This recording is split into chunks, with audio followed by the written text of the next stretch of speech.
Good morning class. इससे पहली वाली वीडियो में भी हम सर्वनाम पढ़ चुके हैं। जो वीडियो पहला भाग आपको मिला है इस वीडियो का, इसमें हम लोगों ने सर्वनाम पढ़ा।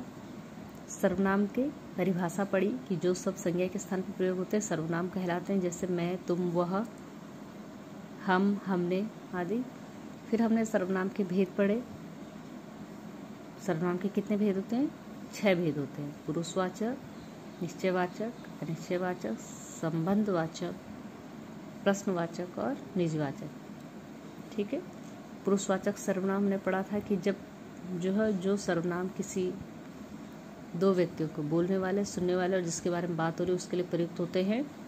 ठीक है। जो सर्वनाम कहने वाले, सुनने वाले और जिसके विषय में कहा जा रहा है उसके लिए प्रयुक्त हो उसको कहते हैं पुरुषवाचक। ये 3 प्रकार के होते हैं: उत्तम पुरुष, मध्यम पुरुष और अन्य पुरुष।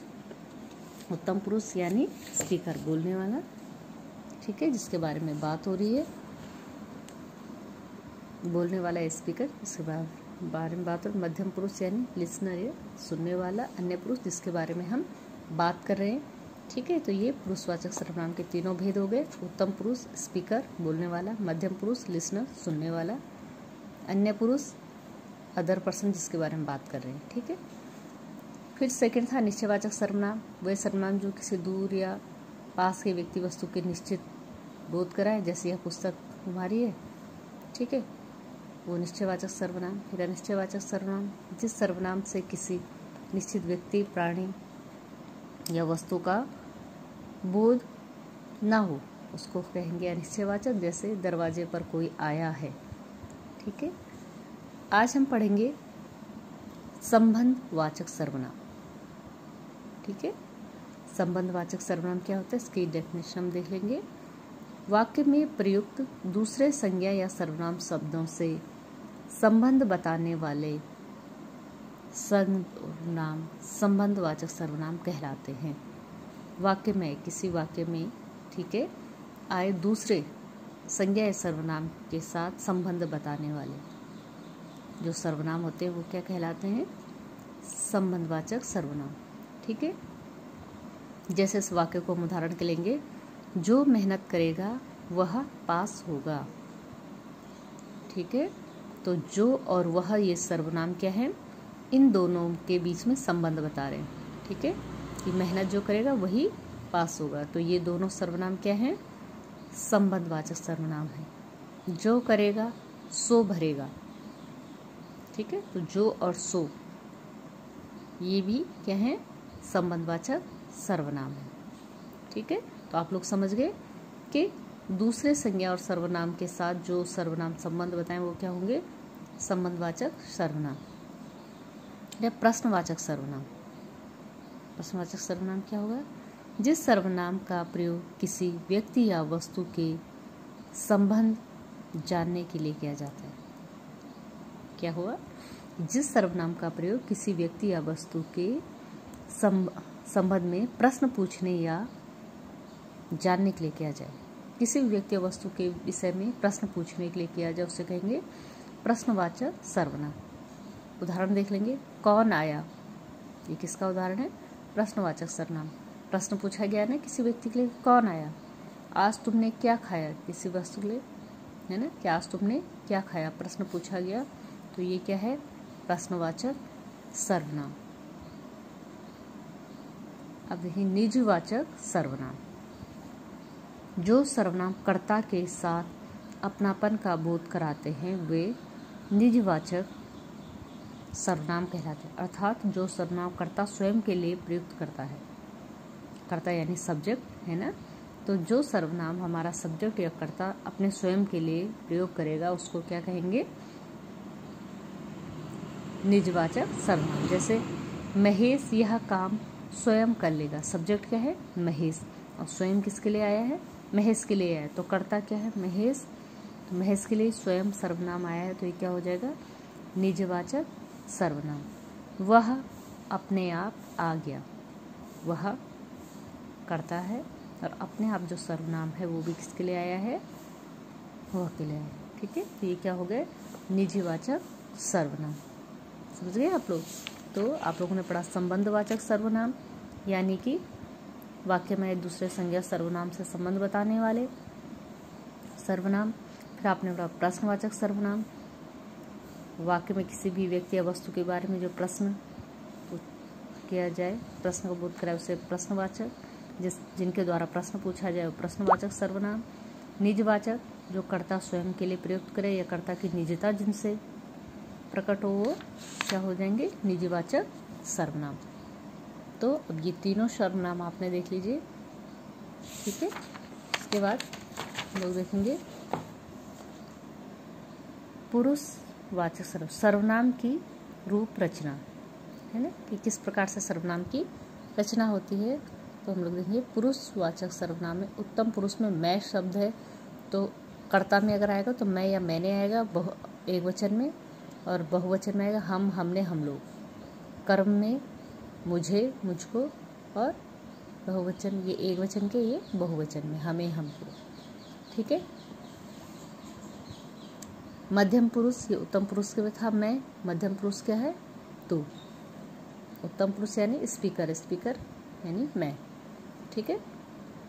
और मध्यम पुरुष तुम या तू, है ना, जो लिसनर है, तो उसके लिए अगर करता है तो एक वचन में तू, तूने, और बहुवचन में तुम, तुमने या तुम लोग। ऐसे कर्म में तुझे, तुझको, तुम्हें, तुमको, ये है इसके जो कर्ता के हमारे आठ जो है उसके अनुसार ही एक वचन में क्या होंगे, बहुवचन में क्या होंगे, ठीक है।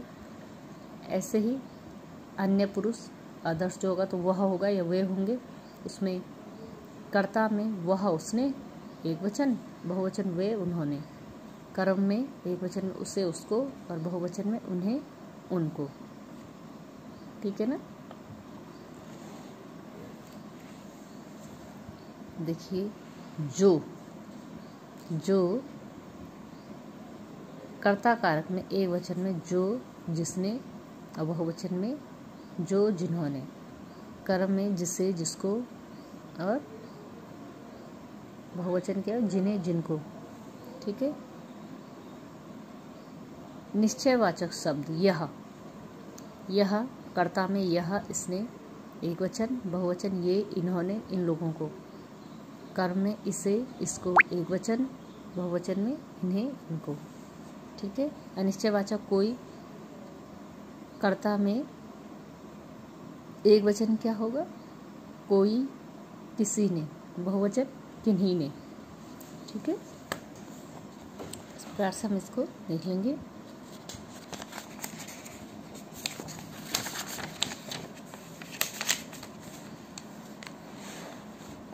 ये देखिए प्रश्नवाचक शब्द कौन, कर्ता में एक वचन में क्या होगा, कौन, किसने, और बहुवचन में क्या होगा, किन्होंने, किन लोगों को, है ना। कर्म में एक वचन किसे, किसको, बहुवचन में किन्हें, किनको, ठीक। इस तरीके से अधिकरण तक ये एक वचन में और बहुवचन में दिए गए हैं। 6 के 6 जो सर्वनाम है उनके उदाहरण। एक वचन में क्या होगा कर्ता के साथ, बहुवचन में क्या होगा कर्ता के साथ, कारक के साथ जो हमारे सर्वनाम है एक वचन और बहुवचन में किस प्रकार से प्रयोग किए जाएंगे, ये इन उदाहरणों से हम समझ लेंगे। देखेंगे सर्वनाम के विषय में ध्यान रखने योग्य बातें। तो कौन सी बातें जो सर्वनाम के विषय में हमें ध्यान रखनी है। पहला है वह और वे पुरुषवाचक तथा निश्चयवाचक दोनों प्रकार के सर्वनाम के लिए प्रयोग होते हैं, लेकिन दोनों में क्या है, अंतर होता है कि नहीं होता। पुरुषवाचक सर्वनाम अलग होता है और निश्चयवाचक सर्वनाम अलग होता है। तो हम कैसे इसमें अंतर पता करेंगे कि कहाँ पे जो है निश्चयवाचक सर्वनाम है और कहाँ पे पुरुषवाचक सर्वनाम, उसको हम अभी समझ लेंगे। वे पढ़ रहे हैं, ये पुरुषवाचक सर्वनाम का उदाहरण है।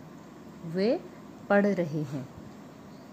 और वे मेरी किताबें हैं, ये निश्चयवाचक सर्वनाम, ठीक है।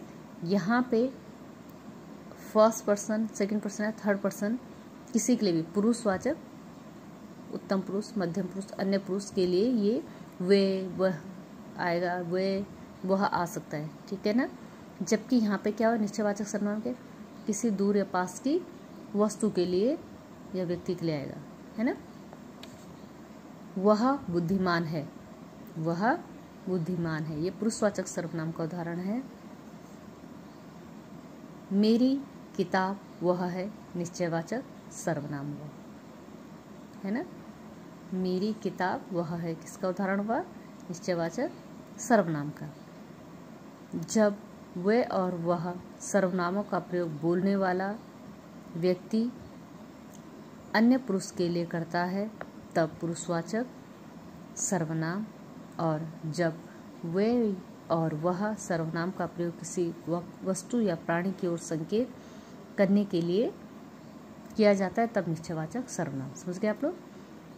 जहाँ पे क्या होगा, वे या वह शब्द, वह सर्वनाम का प्रयोग क्या होगा कि बोलने वाला व्यक्ति अन्य पुरुषों के लिए प्रयोग करेगा, है ना। वे या वह सर्वनाम का प्रयोग जो हमारा स्पीकर है वो किसी अदर पर्सन के लिए प्रयोग करेगा तो वो हो जाएंगे पुरुषवाचक, ठीक है। लेकिन जहाँ पर जो है वे और वह शब्द जो है किसी वस्तु या प्राणी की ओर संकेत करने के लिए किया जाए, वहाँ पे क्या हो जाएगा? निश्चयवाचक सर्वनाम, ठीक है। तो ये अंतर आपको समझ में आएगी, कहाँ पे वे और वह पुरुषवाचक सर्वनाम में प्रयोग होंगे और कहाँ पे वे और वह निश्चयवाचक सर्वनाम में प्रयोग होंगे। दोनों में अंतर आपको बता दिया गया है, ठीक है।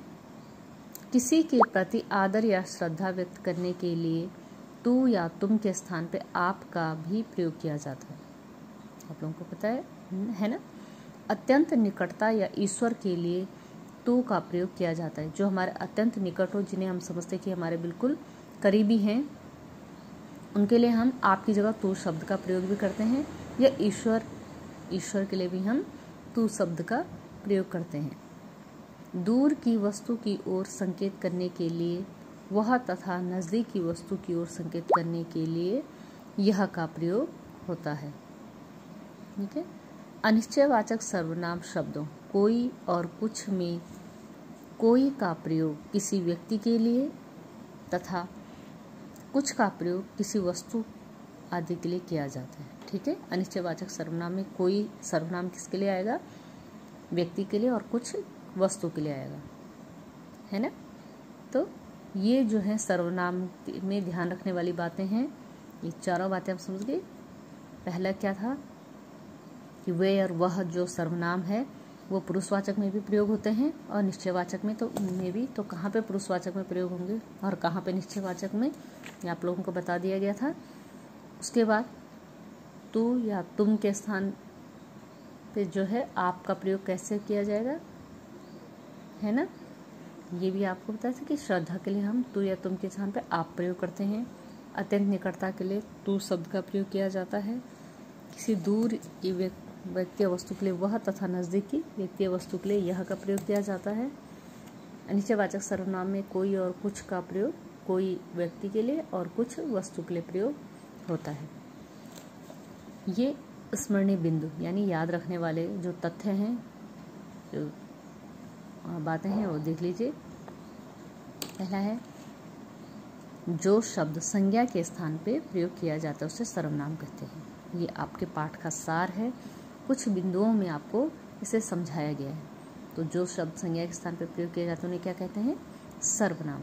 सर्वनाम के 6 भेद होते हैं: पुरुषवाचक, निश्चयवाचक, अनिश्चयवाचक, संबंधवाचक और निजवाचक, ठीक है। पुरुषवाचक सर्वनाम 3 प्रकार के होते हैं: उत्तम पुरुष, मध्यम पुरुष, अन्य पुरुष, ठीक।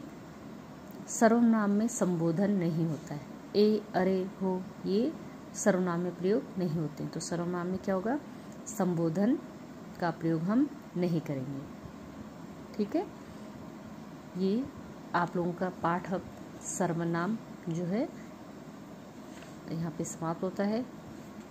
इसका पहला भाग आपको पहली वीडियो में दिखा दिया गया था और ये जो आगे उसके बाद कि आपके सर्वनाम का आगे का भाग वो इस वीडियो में दिखा दिया गया है, ठीक है, पढ़ा दिया गया है। इसको आप लोग अच्छे से पढ़ेंगे।